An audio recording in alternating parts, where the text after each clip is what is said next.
And welcome to the final part of Tiny Toon Adventures on the NES. So we are in World 5, which is Wacky World, and the objective here is to just collect all the dodos, or the Go-Go Dodos.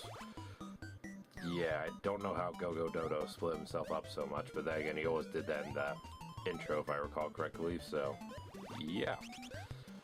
That's one disappointment with this game. I wish Go-Go Dodo was a partner, because he would have been the best partner easily. Go-Go Dodo is awesome.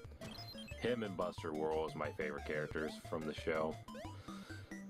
I also kind of wish Hampton could have been a playable partner. Maybe, I'd say Babs, but honestly, she'd probably just play the same as Buster, so I can understand why they didn't use her. But what about Shirley or Fifi or some of the other characters? I remember one deer from the show. I don't remember his name, but he was pretty cool. I like this episode with Montana Max. He's pretty funny. But, yeah, the show is fantastic. You guys should just watch it for yourselves, because it is really fantastic. And these enemies actually did appear in one of the episodes of Tiny Toon Adventures. The pens, in particular, I recall. The buckets, somewhat. And, yeah. So, this is actually a really short world, and that's literally this is the only level. Once you get the last dodo, which is over there, that's it. There is no boss fights, nothing. I literally beat it in less than 2 minutes. But World 6 in particular is going to be a nightmare. And I'm going to be out front and honest right now. It took a lot of practice to get through World 6 before I did this LP. So, yeah. I practiced it a lot. So, I'm going to apologize in advance now if it seems a little speedrunny or anything like that. But I had to practice that level to death just so I didn't embarrass myself too much for this LP. You know, my LPs will never be about me showing off my skill, more so about showing off the game.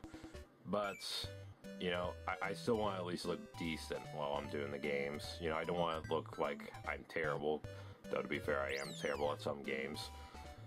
But, anyways, this is World 6. Those guards are really annoying. Those chandeliers are really annoying. I don't know if you're going to see it or not, but yeah, right there. Those guards actually throw items at you. What they are, I don't know. That balloon right there is a character switch token. So I could switch to Furball if I want, and I probably should have, because honestly, Furball makes this level a little bit more bearable, at least in the final area. But the simple truth is, I want to finish the game with my favorite character, Buster Bunny, you know? This is his game, after all. This missile part, I'm not gonna lie, I had to memorize it. You gotta know when to duck and when to jump, and it is really, really annoying, especially if you overjump a missile and then get hit. Literally, it's just a nightmare, okay? That's the best way to say it. There's your heart, so you get a second hit.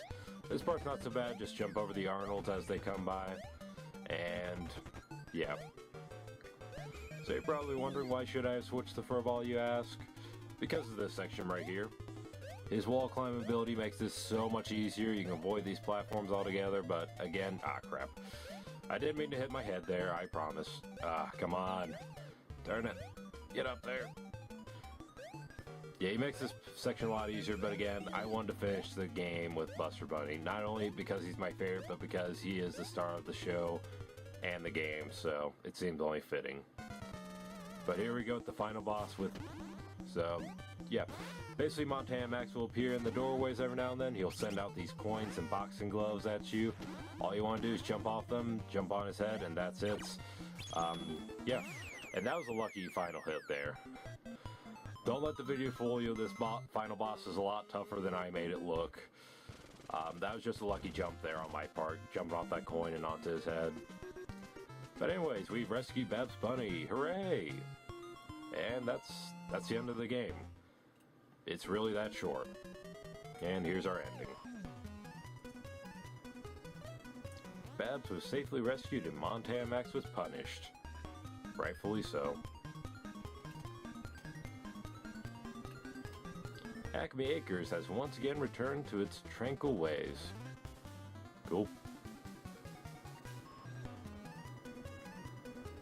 Heroes, Plucky Duck, Dizzy Devil, Furball, Hampton. What do you mean, Hampton? He didn't do anything other than give me lives. Heroes, Buster Bunny, Babs Bunny, and Acme characters. Again, Babs didn't do anything. She was kidnapped. Shirley was more helpful than her, despite the fact that she was Captain Obvious and kept saying the same thing. No offense to anybody that likes Babs. I like Babs too, but unfortunately she had to be the damsel in distress this game. But yeah, that's Tiny Toon Adventures. And all I can say is it's a really fun game. I do think it's overlooked quite often. You know, people always talk about Legend of Zelda, they always talk about Super Mario Brothers, they always talk about Donkey Kong, all that.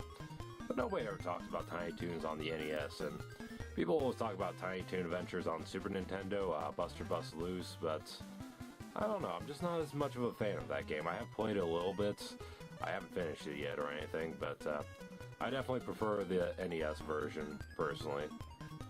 But who knows, maybe in the near future I'll do the Super Nintendo version, maybe I'll do the Genesis game, maybe I'll do one of the Game Boy games, maybe I'll do the Game Boy Advance games, I don't know.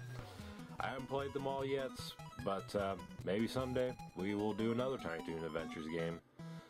But anyways, that was Tiny Toon Adventures. Thank you all for watching, and I will see you all next time. Later.